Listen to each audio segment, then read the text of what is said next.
Right, good afternoon. I'm a bit late this week. It's Saturday afternoon. I'm in my kitchen reporting back, as it were, for the 14th draw.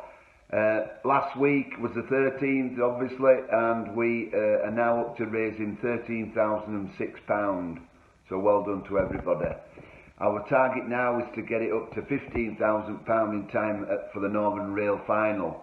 So this week we've got Sheffield in the quarter-final. Next week, Lee in the semi-final, and the week after the final against Widnes. So hopefully we can get the draw keeping going and get to the 15,000 target by that date. So last week, big well done to Rebecca McKenzie, a Batley supporter and a big follower, a big supporter of this draw as well. Congratulations to her. And thank you to Craig Lingard for conducting the draw and for sponsoring it as well. So well done to everybody concerned. I want to say a little bit about the game last week, really. It was a game where, because we beat Lancashire Lynx, we were promoted instead of Bramley. I don't know if you recall, but at the time Bramley were getting quite a few players on loan from Leeds Rhinos. It wasn't a popular move. Bramley were saying that they were going to be Leeds' feeder team. And they had a big advantage. I remember playing them, we played them at Headingley, and Barry McDermott was playing for them as well, to name but one of many Rhinos players that played for them. So that game was to get promotion. We had to win, otherwise we wouldn't have got promoted. Clearly we did win, and so that was tremendous in the first season that we are in charge of the club. However, the most important thing about that game, even beyond the issue of promotion, was that the simple fact is, if we hadn't have won that game, the club would not be here. Because we had come to an arrangement with the Inland Revenue, because we had all these debts, we were in financial ruin.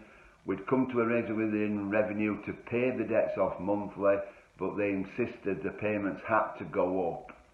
And so the only way we could pay the higher payments was if we got promotion, which gave us another £240,000, I think it was. And we gave all that money to pay the debts, and obviously succeeded in the end. But if we hadn't have won that game, there was no way we were in a position to pay the debts, and that would have been it. The club would have gone bump. So that, for myself, Ron Earnshaw at the time, and Andy Winner, that was the most stressful 80 minutes of being at the club, without a shadow of a doubt.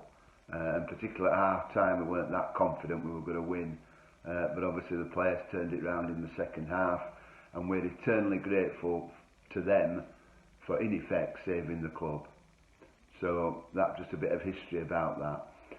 The Northern Rail Cup, this cup game this week, clearly 2010, I don't really remember, but the teams were split into two pools. In our pool, and I think there was also Widnes, and in our pool, the teams that qualified, the top four qualified for the quarter-finals, and those were Widnes, Barrow, Keighley and us.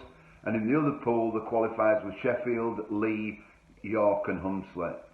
And 6 of those 8 clubs were in the Championship, and York and Hunslet were in League One. Our pool results were pretty impressive. We beat Whitehaven at Whitehaven, which takes some doing, 34-26. We drew with Widnes at home, 30-all. We beat Swinton at home, 46-10. And we beat Gateshead away by a record score, 100 points to 4. That's still a record for our club, and Gaz Moore, who was on goal-kicking duty, got a goal-kicking record for goals in a game that match as well, which still stands. So that meant we qualified for this game this week against Sheffield. Obviously, I think we know that we won the game, but it's still worth watching and see how we won it. This week's sponsor is Tom Miskell, so a big thank you to him. Please buy tickets for the draw. Last thing, a little bit of good news this week, really. I think we've made progress on getting the costs of the testing down.